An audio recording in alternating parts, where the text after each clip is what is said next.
Oremos. Padre Santo que estás en las alturas de los cielos, Dios, damos gracias por la oportunidad que nos das de reunirnos en tu iglesia, Señor. Te damos gracias por todas las bendiciones que hemos recibido de ti, Señor, y damos gracias porque sabemos que eres tú quien dirige cada una de nuestras vidas. Te rogamos, Señor, que el Espíritu Santo hable esta mañana y que podamos salir de tu iglesia, Señor, y de tu presencia llenos de gozo y entendiendo que sea lo que sea que pase en nuestras vidas, Señor, jamás se saldrán de tu voluntad. Te rogamos, Señor, que nos bendigas y que nos dirijas en el nombre de Cristo Jesús. Amén. Nos podemos sentar, hermanos.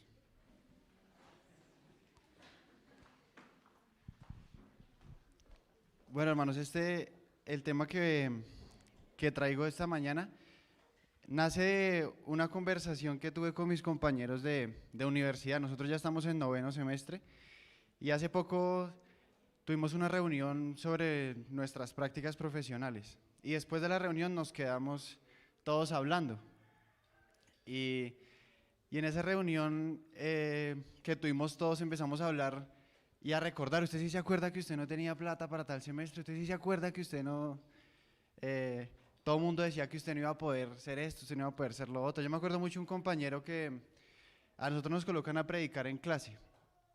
Y entonces o sea, se para enfrente de todos los compañeros y predica, y después de que uno predica, todos los compañeros empiezan a criticar. No, mire, usted acá repitió mucho esta palabra, tal cual en varias clases han dicho, usted dijo 57 veces Señor. Así empieza uno a analizarse. Y yo me acuerdo mucho una vez que un profesor le dijo a un compañero, yo creo que usted está más bien como por otro lado, pero eso de predicar como que no lo sé, o sea, le trató de decir con amor que no sabía predicar, por así decirlo. Y ahora en esa reunión recordábamos que yo creo que hoy en día es el mejor predicador de todos. Y entonces nosotros dijimos, ¿pero cómo? Dijo, pues eso me retó, o sea, me hizo sentirme menos, o sea, hizo sentir que estaba como en desventaja, y al estar en desventaja pues tuve que empezar a esforzarme para tratar de llegar como a la media, donde estaban todos. Y así fueron muchas conversaciones de muchos esfuerzos y de muchas batallas que cada uno fue luchando. Muchos también luchamos contra nuestra familia en algún momento, en un principio, porque una cosa es cuando toda la familia de uno es adventista y uno dice quiero estudiar teología, muchas personas lo toman como un honor, uy, mi hijo está haciendo teología, pero cuando no es así, sí choca muchísimo, porque no es una carrera que primero que sea reconocida socialmente, que realmente sea lucrativa, que bueno, muchas cosas se desprenden de eso. Y a muchos de nosotros, muchas personas nos dijeron que no lo hiciéramos, no vaya a estudiar. Y eso, por más que uno diga que es cosas personales, eso lo va afectando a uno. Lo que dice la familia, lo que dice la sociedad, lo que dice todo el mundo. Llegar y decir, no, yo estudio teología, usted es o sacerdote o pastor y quieres plata. Y eso es lo que le dicen a uno. Entonces hablábamos de todos esos retos que tuvimos. Y yo llegué a una conclusión, y es que Dios quiere bendecirnos a todos, y no solamente quiere bendecirnos, sino que nos bendice constantemente. Yo creo a nivel personal que que hay ciertas bendiciones que son diarias, que son constantes y que siempre estarán. O sea, siempre estará la protección de Dios para nosotros, Dios siempre nos dará el pan de cada día, como dice el Padre Nuestro, pero hay otras cosas que no son todos los días, hay otras bendiciones que no todos los días se reciben. No todos los días uno anda comprando casa, no todos los días uno se gradúa de la universidad, no todos los días uno ingresa a una carrera, no todos los días sale el negocio de los sueños, no todos los días pasan esas cosas, no todos los días. Eso no es siempre. Por eso cuando nosotros hablamos, vamos de victoria en victoria, esa victoria puede ser de victoria en victoria, puede ser una victoria hoy, una victoria dentro de 5 años, otra dentro de 15, porque no siempre el cristiano es victorioso y no siempre nosotros contamos con una bendición especial de Dios. Y ahí es cuando empezamos nosotros a flaquear a veces en nuestra fe, porque no siempre Dios está mostrándonos su mano, no todos los días Dios hacía milagros en la misma ciudad. Dios siempre se ha manifestado en su pueblo, pero no todos los días, ni toda la historia del pueblo de Israel cayó maná del cielo. No todos los días el maná para el pueblo de Israel era una bendición. ¿Por qué digo esto? Porque nosotros sabemos ahora que no vivimos en esa época, que era una bendición que cayera pan del cielo. O sea, hasta cierto punto era una bendición no tener que cultivar, no tener que hacer tantas cosas para poder alimentar un pueblo tan numeroso. pero la rutina va volviendo algo, va volviendo un constante, una bendición, o sea, va siendo constante la bendición de Dios en nuestra vida. El maná se volvió tan constante, tan rutinario, que terminó siendo un trabajo más duro para el pueblo de Israel que siquiera, o sea, o que lo que era cultivar. Porque el ser humano es así, nosotros nos acostumbramos a cualquier cosa, así sea buena o mala, y ya eso nos parece que siempre va a estar. Pero a las bendiciones que habló ellos son unas bendiciones especiales en momentos específicos cuando nosotros las necesitamos. Y para esas bendiciones se necesita un esfuerzo humano, porque yo no estoy hablando de salvación. Si hablara de salvación es por gracia, pero yo estoy hablando de una bendición especial. Y esa bendición especial necesita que el ser humano se esfuerce. Y vamos a leer Malaquías 3:10. Este versículo constantemente lo utilizamos para los diezmos y las ofrendas porque sí tiene una connotación en cuanto a nuestra mayordomía y lo que le debemos devolver al Señor. Pero quiero analizarlo desde otro punto. Yo creo que la mayoría ya no lo tenemos aprendidos. Malaquías 3:10 dice: traed todo el diezmo al alfolí y haya alimento en mi casa. Y probadme ahora en esto, dice Jehová de los ejércitos, a ver si no abro las ventanas de los cielos y derramo sobre vosotros bendiciones hasta que sobreabunden. Y yo quiero hacer énfasis en una frase, dice, a ver si no abro las ventanas de los cielos. Esa frase, a ver si no abro las ventanas de los cielos. Eso tiene algo, a mí me parece muy importante para nosotros, y es que las ventanas no están abiertas todo el tiempo. Del cielo no está cayendo bendición todo el tiempo para nosotros. Hay un momento en el que Dios abre la ventana y cae bendición, pero esa ventana no todo el tiempo está abierta. Y si nosotros analizamos el versículo, dice, haya alimento en mi casa y traigan el diezmo al alfolí, o sea, que el alfolí esté lleno. A ver si no abro las ventanas, o sea, cuando esté lleno, abro las ventanas. Cuando usted se esfuerce, abro las ventanas. Cuando devuelva lo que me pertenece, abro las ventanas. No están abiertas todo el tiempo ni las abro porque sí. Y esas son las bendiciones especiales a las que yo me refiero. Y esas bendiciones no es algo místico, no es algo de que Dios diga, bueno, llena esto y mágicamente, no es algo místico. Esas bendiciones nacen del esfuerzo humano. Y yo hablaba de la conversación porque muchos para poder graduarnos, muchos para poder estar en noveno tuvimos que esforzarnos durante mucho tiempo. Y en medio del esfuerzo, en medio de que Gedeón estaba tratando de conseguir algún método para que los madianitas no se llevaran el trigo, en medio de su esfuerzo, en medio del trabajo, vino la bendición de Dios. En medio, cuando usted ya está trabajando, cuando está haciendo algo por cambiar la situación, antes no. Cuando el alfolí esté lleno, ahí abre las ventanas de los cielos, antes no. Y eso es lo que a veces nosotros no entendemos. Hasta que nosotros no nos esforcemos, y lo hemos escuchado muchas veces. Primero, los sacerdotes tuvieron que mojar sus pies en el río Jordán para que el río Jordán se abriera, y pasó lo mismo cuando se abrió el mar. Y primero tuvo que ir Moisés hasta Egipto para decirle al pueblo, y el pueblo creerle a Moisés y enviarlo como delegado para que empezaran a caer las plagas sobre Egipto. Primero se necesita un esfuerzo. Nosotros necesitamos esforzarnos. Si yo quiero graduarme de alguna carrera, yo no puedo esperar que Dios me traiga a mí una beca. Y hay muchos testimonios que dicen, no, yo estaba desayunando con tal y dije, yo quiero estudiar ingeniería en la Universidad de los Andes, y alguien dijo, yo se la pago completa. Y uno a veces está esperando que esas cosas pasen, pero uno no se da cuenta del trabajo para la persona lo que le pasó, el trabajo siquiera para estar en esa mesa. Yo creo que se tuvo que haber esforzado mucho para que Dios dijera, sí, merece que alguien le dé la carrera completa, merece que esa bendición llegue de una forma u otra, pero ha hecho su esfuerzo. Porque el ser humano, como hablaba del maná, se va acostumbrando a las bendiciones de Dios, y si Dios nos diera todo, se los aseguro que podríamos ser las personas más ricas del mundo y no agradecer ni siquiera un centavo de lo que tenemos, porque no nos hemos esforzado. Y el Señor lo sabía incluso antes del pecado, por eso Adán y Eva tenían que trabajar antes del pecado, porque es necesario que nosotros nos esforcemos, porque es beneficioso para nosotros el esfuerzo. Y en cuanto a estas bendiciones de Dios, nosotros también somos en muchas ocasiones desanimados, tanto por nosotros mismos como por otras personas. Y yo creo que lo que más nos desanima a nosotros para recibir esas bendiciones especiales de Dios es nuestra falta de fe. A nosotros nos falta mucha fe en muchas cosas. A nosotros, por más que digamos que tenemos fe, hasta que nosotros no tengamos la plata completa de lo que vamos a comprar, nosotros no decimos que lo vamos a comprar. Hasta que nosotros no tengamos el negocio ya casi listo, nosotros no, ay hermanos, les agradezco por haber orado, porque el Señor está abriendo puertas. Uno no agradece antes, uno está esperando a tenerlo seguro. Y esa no es la fe. La fe es algo que no tiene por qué ver ninguna evidencia. La fe no tiene que palpar ninguna evidencia, porque si no ya deja de ser fe y empieza a ser una certeza de la vida normal. Sería muy contradictorio para todos nosotros decir, acá no hay un solo bombillo en la iglesia. Supongamos no hay un solo bombillo, pero la iglesia se va a iluminar para el culto. Eso es tener fe, pero tener todos los bombillos y decir, prenda ya y tengamos fe que realmente se va a iluminar. Eso no es fe.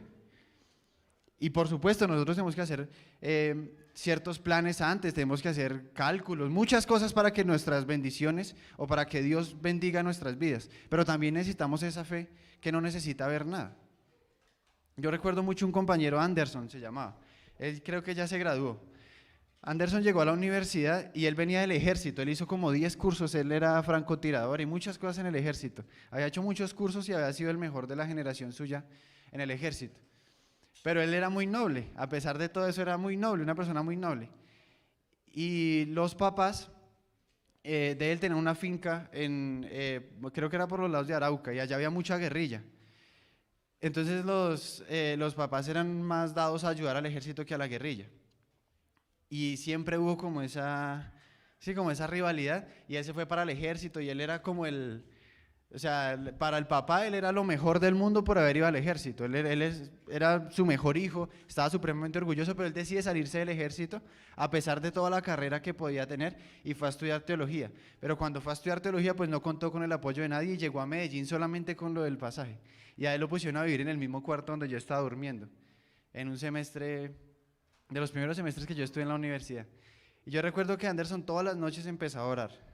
Durante una semana, toda la noche oraba, cantaba. Incluso en algún momento los compañeros del cuarto empezaron usted no nos deja dormir y a pelear, ¿usted para qué? Se pone a venir sin plata y ahora viene acá a tratar de en una semana completar todo. Y empieza, porque el ser humano es así, cuando alguien empieza a tener fe, uno hasta cierto punto entiende que la persona tiene fe y entiende que Dios la va a bendecir, y eso genera en el ser humano cierta rabia con la persona, porque uno dice, este es capaz de creer y yo no. Y entonces empezaron los problemas en el cuarto, porque Anderson antes ya después lo sacaron del cuarto para que fuera a orar en las noches para otro lado. Y Anderson así duró como semana y media. Y yo lo miraba y yo decía, pero o sea, ¿qué? Y yo salía de trabajar y lo veía en finanzas, sentado todo el día fuera de finanzas. Y una vez yo lo encontré ahí y yo le pregunté, Anderson, ¿usted qué hacía acá? Y dijo, si yo quiero un milagro y lo quiero de plata, tengo que estar pegado acá. No puedo estar en otro lado. Y todos los días, y una vez llego contento, entonces a mí, o sea, uno ya se vuelve como que ve a la persona, y yo decía, en algún momento Dios le va a dar, o sea, de alguna forma Dios le va a dar, ya uno lo ve tan constante todas las noches, hasta que más o menos como a la semana y media ya se iban a acabar las matrículas y llegó contento. Yo le dije, ¿qué pasó? Y me dijo, lo que pasa es que hay una profesora de enfermería que me dijo que tiene unos amigos en Estados Unidos que de pronto me ayudan. Dijo, de pronto, y esa noche volvió y oró y siguió. Y al otro día estábamos trabajando y llegó un compañero del cuarto y me dijo, ¿sí supo? Y yo le dije, no, ¿qué pasó? A Anderson le pagaron toda la carrera esta mañana. Y nosotros pensamos, y él se decía, y nosotros acá todavía trabajando. Y sí, nosotros no vamos a empezar a estudiar siquiera y nosotros acá trabajando. Y a mí me da risa, yo decía, o sea, ese día yo me di cuenta que si uno le cree a Dios, Dios es capaz. Si yo le pido a Dios 100,000 pesos Dios me da. Si yo tengo más visión, Dios acompañará mi visión. Si yo lo puedo soñar, lo puedo lograr, porque Dios es el que nos coloca los sueños a nosotros. Si Dios me puso un sueño, Dios sabe cuánto vale ese sueño y Dios me va a ayudar a cumplir ese sueño. Y estos días de Anderson, yo los asemejaba mucho con la pelea o la lucha que tuvo Jacob con el ángel. Por eso quiero que vayamos a ese evento en Génesis. Porque esta lucha está en Génesis 30. Esta lucha que tuvo Jacob con el ángel tiene muchas cosas para decirnos a nosotros hoy en día. Porque Jacob fue capaz de luchar por su bendición, y eso es lo que a nosotros nos hace falta. Luchar por nuestra bendición. Génesis 32 está.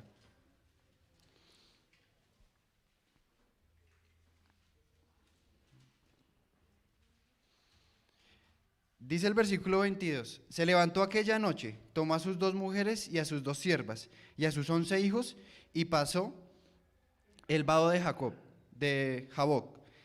Los tomó pues y les hizo pasar por el arroyo a ellos y todo lo que tenía. Así se quedó Jacob solo y luchó con el varón de Dios hasta que rayaba el alba.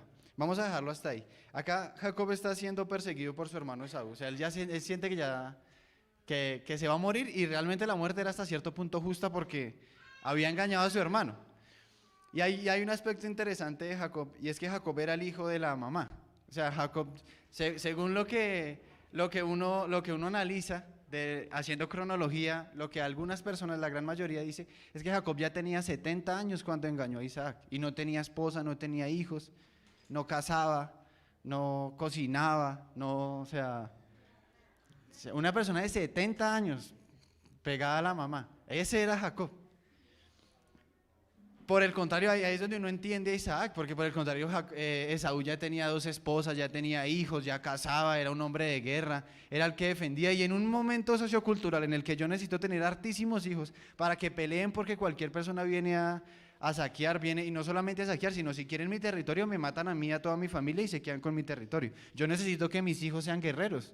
No puedo tener personas en la casa esperando a que la mamá les haga todo, y mucho menos si tienen 70 años. Y ese era el contexto de la familia de Jacob. Entonces Jacob y Esaú eran totalmente diferentes entre ellos dos, y el papá, por supuesto, iba más a favor de su hijo que más le ayudaba, de Esaú. Entonces yo creo que Jacob, por más que hubiera trabajado ya 14 años, por más que ya tuviera su riqueza, ya tuviera todo eso, seguía siendo el mismo niño que decía, uy, mi hermano me va. O sea, yo sé que Esaú es más bravo que yo. Yo sé que él viene y yo estoy con niños, porque en ese momento no es como nosotros pensábamos, que de Rubén, que es el mayor, a José, habían 30 años de diferencia, ellos se llevaban máximo 7 años.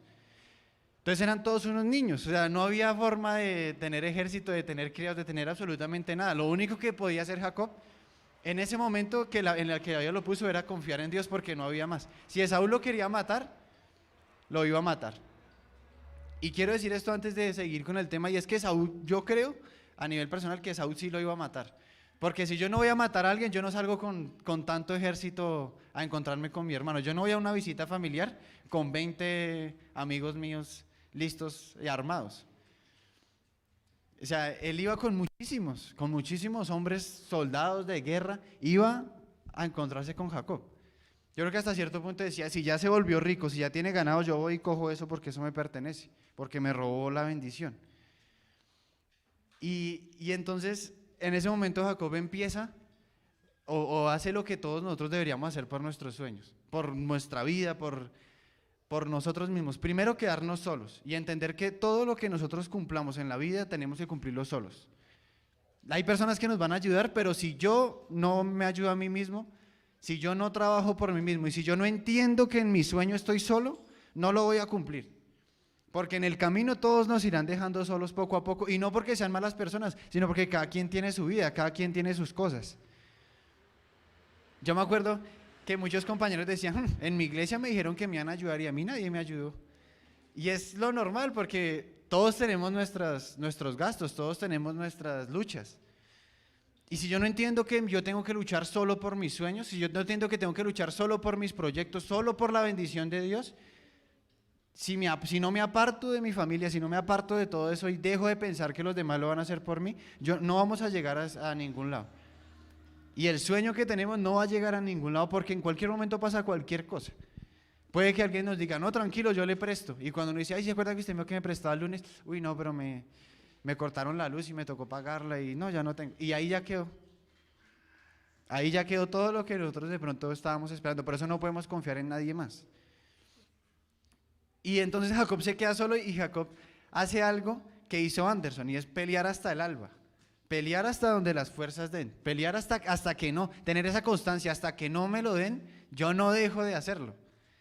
Porque yo me acuerdo mucho un muchacho que llegó a la universidad y llegó en el mismo plan de Anderson, como unos 3 semestres más adelante. Y yo recuerdo la situación tan complicada en el hogar con él, porque, o sea, él empezó a orar las 2 primeras noches, ya la tercera noche fue a acostar y ya se le olvidó que tenía que orar. Y cuando se dieron cuenta, en el restaurante le había dicho, denme, o sea, había hablado con los del restaurante y les dijo, el pastor Durán me dijo que a nombre de él me dieran todas las comidas y comida especial. Y pidió comida especial y duró una semana comiendo a nombre del pastor Durán comida especial. Cuando al pastor Durán le mandaron la factura, mire, este es el muchacho que usted mandó. Y dice, ¿cuál muchacho? Yo no he mandado nada. Y ahí empezó porque ya debía plata en el hogar, ya debía plata, había pedido plata prestada por ahí. Pero él sentía que Dios lo iba a bendecir. Y de esa forma Dios no va a bendecir a nadie. Si uno no tiene siquiera la constancia, si no tiene la fe de decir, voy a luchar por lo mío, porque a Anderson en esa semana simplemente le dieron la dormida, pero él tenía que conseguirse las 3 comidas aún así. Y él no fue a tratar de que otro le diera, él sabía que estaba solo, él entendió que estaba solo y que solo tenía que luchar. Y entonces en la vida nosotros siempre encontraremos personas que como que meten la mano y se arrepienten y la quitan. Por eso es que Dios dice, y Jesús dice, cualquiera que ponga la mano en el arado, o sea, cualquiera que empiece a trabajar y la quite y se eche para atrás, no es digno del reino de los cielos. Por eso es que dice, el reino de los cielos desde el tiempo de Juan hasta ahora sufre violencia y los violentos lo arrebatan. Hay otras versiones que dice, el reino de los cielos requiere esfuerzo y solo los esforzados lo arrebatan. Porque yo no sé usted, pero yo creo que el sueño más grande de todos nosotros y el proyecto más grande será salvarnos. Pero eso requiere esfuerzo también. Requiere estar en relación con Dios y eso no es algo tan sencillo que digamos. Para estar en relación con alguien que no veo, que no toco, debo tener un esfuerzo constante. Yo no puedo esperar que me guste leer la Biblia de un día para otro. Eso es poco a poco y se necesita ser constante. Más que cualquier cosa se necesita ser constante, porque cualquiera que ponga la mano en el arado para trabajar por el Señor y un día diga, estoy trabajando por los clubes, estoy trabajando por el Ministerio de la Mujer, estoy trabajando por esto, pero me quemé. Yo he escuchado esa frase en toda Colombia, me quemé.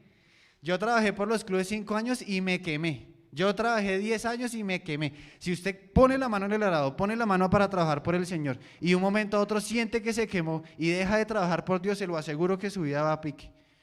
Porque usted no puede meterse de esa forma con el Señor. O sea, no puede decirle al Señor, yo estoy con usted y de un momento a otro, ya no, porque Dios también dice, entonces yo tampoco.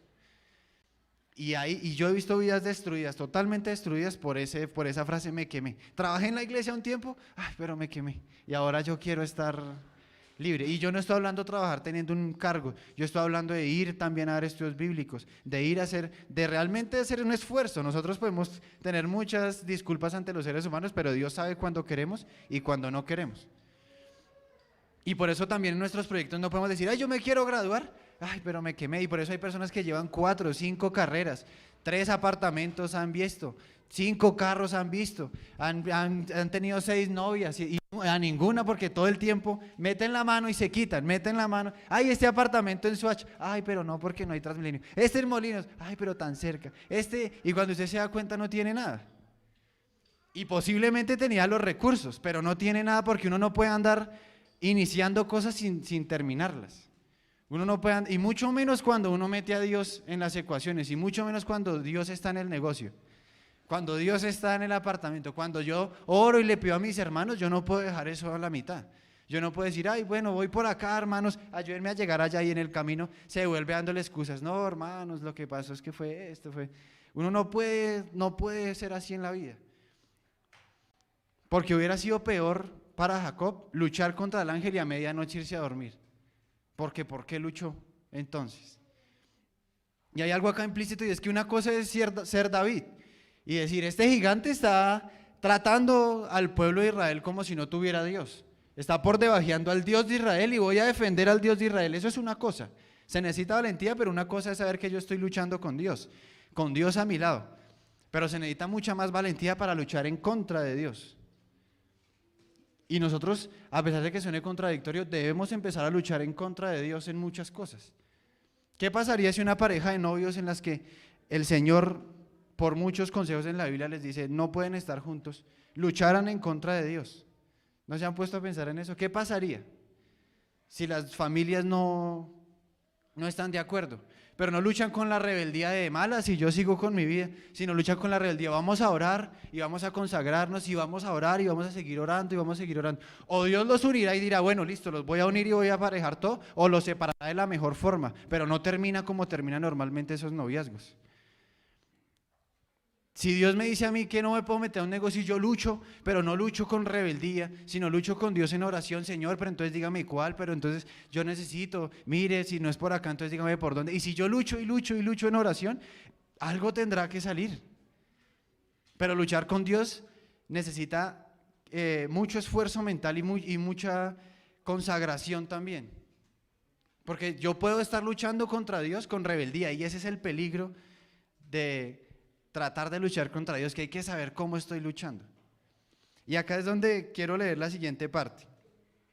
Dice el versículo 25, cuando el hombre vio que no podía con él, tocó el sitio del encaje de su muslo y se descoyuntó el muslo de Jacob mientras que con él luchaba. Cuando nosotros vamos a luchar por algo, vamos a salir heridos. Jacob fue cojo toda la vida, de ahí para adelante. Y por eso Israel nunca le partió el hueso a ninguna oveja, y eso tiene sus implicaciones para Israel. Pero Jacob nunca volvió a ser el mismo después de esa noche.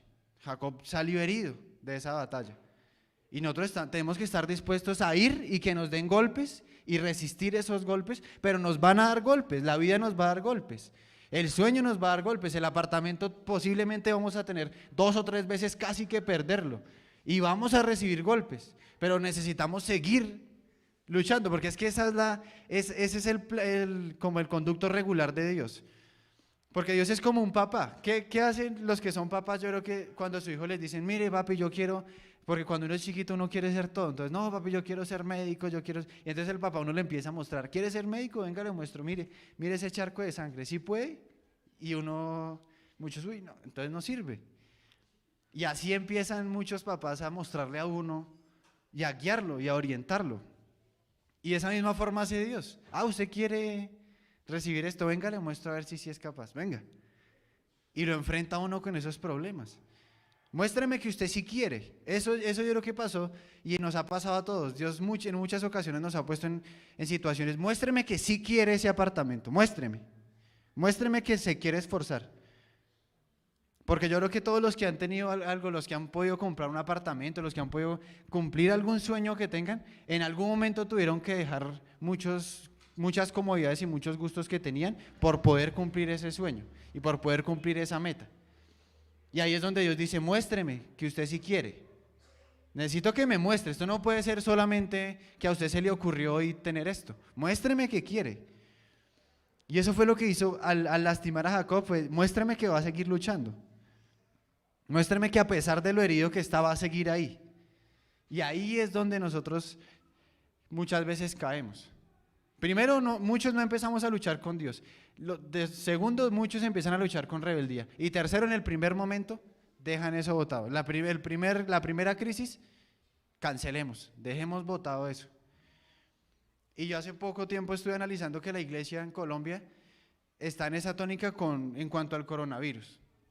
Ahora se volvió muy fácil dejar botado todos los proyectos que tengamos. Vamos a ver estudios bíblicos. Y no falta, no, pero los protocolos y mire. Sí, dejemos botado eso. Y antes no éramos así. Antes la iglesia siempre era, vamos a trabajar y vamos a trabajar. Pero ahora encontramos una excusa para no hacerlo. Y yo digo una excusa porque nosotros nos arriesgamos en el Transmilenio, nosotros nos arriesgamos jugando, nosotros nos arriesgamos, pero cuando es algo de evangelismo, cuando es algo de la iglesia, ahí sí, cuidado los protocolos, no, esto no lo podemos hacer. Y eso no refleja más que nuestra condición en absolutamente todas las cosas de nuestra vida. Porque si a nosotros nos dijeran, en este momento, si a nosotros nos dijeran, vamos a jugar, pero empezó a lloviznar, se lo aseguro que la mayoría nos quedamos esperando, espera a ver si escampa. Pero si a nosotros nos dicen, vamos a trabajar a las 5 de la mañana y empezó a lloviznar, uy, no, ya voy como que... Y muchos se devuelven y ahí esa es la diferencia entre quien es exitoso con el Señor y quien no lo es.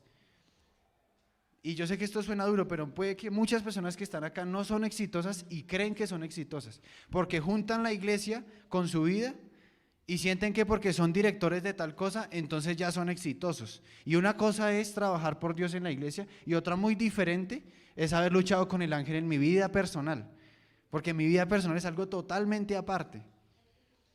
Por eso yo he encontrado muchísimos jóvenes que no estudian, que no se gradúan de nada, que siguen trabajando de obreros durante toda su vida, pero se metieron en la cabeza que como eran directores de algo, que como era el director de Conquistadores y llevó a los niños a un campamento, entonces él ya es el éxito hecho en un muchacho, el éxito de la iglesia. Y no podemos mezclar esas cosas porque eso hace parte de dejar una parte muy importante, o eso es dejar botado prácticamente la esencia del cristiano, porque si nosotros no avanzamos en nuestra vida personal, llegará el día que le vamos a echar la culpa a Dios. Y no es culpa de Dios, es culpa de la falta de esfuerzo y de la falta de fe que tienen los seres humanos.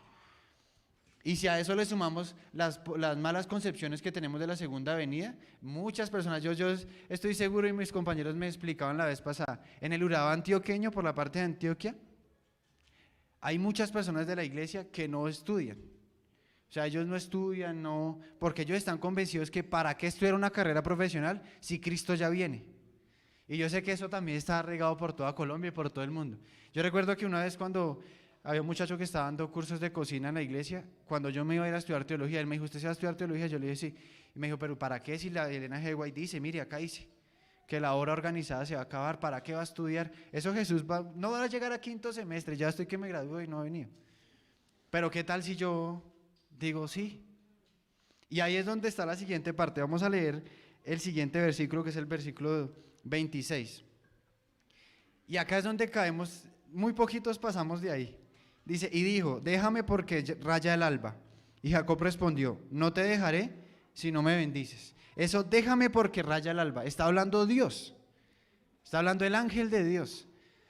Y yo digo que la gran mayoría caemos porque cuando a nosotros nos vienen con argumentos de Dios a decirnos que no, ¿qué pasa? O sea, ¿qué pasa cuando alguien me viene con un texto bíblico, ese negocio no? Y yo estoy luchando contra eso y me dicen, mire, acá la Biblia dice, ese apartamento no, usted es muy codicioso, ya tiene otro. Usted es muy codicioso, ¿para qué ese traje? ¿Para qué ese carro? ¿Para qué otra carrera? ¿Para qué esto? ¿Para qué lo otro? Y cuando nos vienen con textos bíblicos, es que la hermana Elena G. White dice tal cosa, ¿no escuchó al pastor Bullón hace 8 días? ¿No escuchó al pastor Ronaldo Cruz? Y ahí es cuando nosotros, con nuestra mala concepción de Dios, dejamos botados nuestros sueños y nuestras metas. Porque sentimos que estamos yendo en contra de Dios por eso. Y ahí no es más Dios diciendo, muéstreme que lo quiere. Muéstreme que usted lo quiere. Yo creo que hay un conjunto denominador, o hay un común denominador en la mayoría de estrellas de fútbol, de cantantes, de artistas reconocidos, de empresarios, y es que sus papás no estaban de acuerdo con esa vida. Porque cuando alguien dice, y yo lo he visto en la universidad, cuando alguien dice, quiero estudiar música, ¿música? ¿Y para qué? O sea, ¿usted qué va a hacer? ¿Cantando en qué? ¿En Transmilenios? ¿Dónde va a cantar usted? Y muchos artistas hoy en día que tienen muchísima plata empezaron así. A muchos los apoyaron, pero la gran mayoría, pero usted para músico, ¿cómo así que va a cantar eso? O sea, ¿de a dónde? Y esas opiniones se vuelven más fuertes cuando le meten un texto bíblico. Muchas veces mal interpretado por personas que nosotros tenemos en la iglesia como nuestros líderes, como aquel que sabe más que yo, como al que cada vez que tengo una duda bíblica yo le pregunto a él. Y por eso es que yo digo, usted tiene que aprender a estar solo en su sueño, porque solo usted entiende qué vale ese sueño para usted. Y por eso usted tiene que empezar a pelear con el ángel de todas las formas posibles. Usted tiene que pelear físicamente, esforzándose, mentalmente. Cuando usted dice, pero estoy peleando con Dios, ¿cómo se me ocurre? Pelear con sus concepciones religiosas cuando el Dios mismo le habla, o cuando siente que Dios le habla, o cuando la gente dice que Dios le dijo, porque eso pasa mucho. Dios me dijo que usted no debe estudiar eso, y usted, uy, Dios le dijo, pero muchas veces mis compañeros me decían, ¿cuántas veces nosotros no hemos tenido que decir a la gente, pues, deje entonces que Dios me diga a mí también?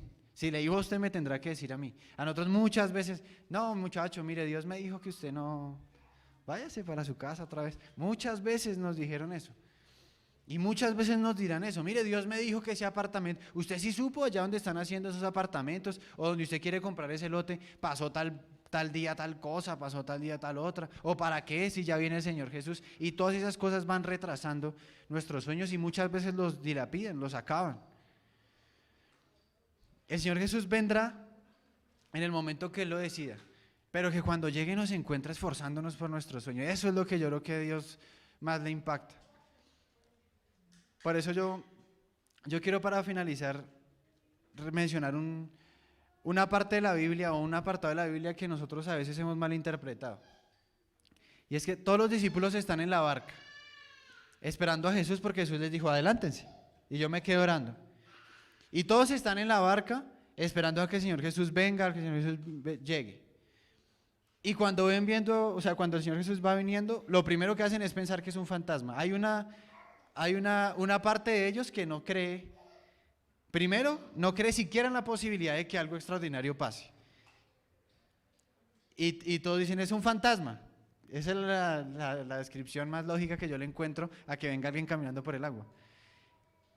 Es un fantasma y se asustaron. Después ven caminar a alguien y hay alguien que decide luchar por sus cosas. Y es Pedro. Pedro, en medio de lo impetuoso, sabía que debía luchar por sus sueños, que debía luchar por estar con Jesús. Y Pedro le dice, Señor, si eres tú, haz que camine por el agua. O sea, haz que vaya hacia ti. Y Pedro baja de la barca. Yo supongo que todos los discípulos dirán, uy, pero ¿cómo? O sea, ¿tentar a Dios? ¿Probar a Dios? O sea, si Dios le dijo a Satanás, no tentarás al Señor tu Dios, cuando le dijo que se botara, ¿cómo ahora usted se va a parar encima del agua? Pedro tenía que pasar por una concepción religiosa en ese momento. Tenía que pasar por alto lo que le han enseñado desde pequeño.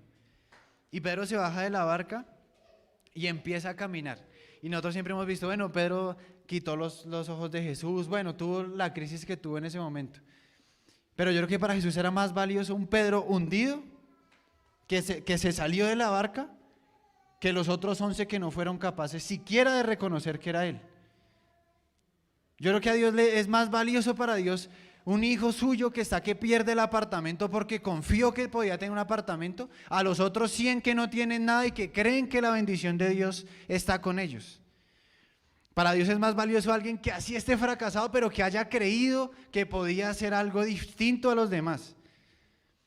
Es mejor ser un atrevido ante Dios, es mejor atreverse a decir, voy a caminar, y se cayó en el agua, pero Jesús lo levantó. Y al final, ¿a quién escogió Jesús? Porque nosotros necesitamos empezar a entender que todos somos hijos de Dios, que Dios a todos nos da bendiciones constantes, pero las especiales las arrebatan los valientes, como la salvación, las arrebatan los esforzados y los decididos, los que se siguen quedando en la iglesia a pesar de que la iglesia tenga tantos errores, los que siguen trabajando a pesar de que se sientan quemados. Esas son las personas que para Dios yo creo que valen más la pena y vale más el esfuerzo y vale más la inversión. Porque si yo soy un padre y tengo 11 hijos, 12 hijos y tengo una fortuna y estoy pensando en quién invertirla, yo la invierto en el arriesgado que es capaz de creer que la compañía puede llegar un escalón más allá. Y no los que simplemente van a pagar un administrador y se van a quedar ganando mensualmente lo que sea que el administrador les dé. Por eso es la parábola de los talentos, por eso le dio a uno un talento, al otro le dio más talentos y al otro le dio más talentos, y al que lo enterró le dijo, si usted sabe que soy un señor tan bravo, si usted sabe que hago tantas cosas, ¿por qué no siquiera lo metió al banco? ¿Por qué no lo arriesgó? Arriésguelo, pero arriésguelo en mi nombre, pelee contra mí. Y lo que dice el Señor Jesús es exactamente la misma terminología. Si usted sabe que yo soy tan bravo, ¿por qué no me reta? O sea, ¿o por qué no se arriesga con ese talento como lo hicieron los demás? Y por eso no pasaremos de un talento y nos volverá a dar y lo volveremos a enterrar, y así vamos a durar toda la vida. Y por eso yo decía, hay personas que en la iglesia pueden ser supremamente reconocidas, pero en su vida personal son un fracaso, y Dios sabe que son un fracaso. Y no confiará en ellos hasta que no empiecen a luchar por lo que ellos sueñan y por lo que ellos quieren. Yo estoy seguro que si Genesaret no hubiera luchado en algún momento por tener un club, no lo tendría y seguiría pensando que es totalmente imposible porque eso lo hacen es en Luna Park, porque lo hacen es en Redención, pero aquí eso no.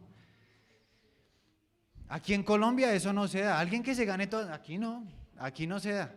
En la iglesia, ¿cuándo usted ha visto a alguien en la iglesia haciendo tal cosa? ¿Cuándo ha visto a alguien haciendo un doctorado? Cuando no, usted no lo haga. Y eso se lo van a decir y usted necesita ser un arriesgado y atrevido como Pedro con el Señor.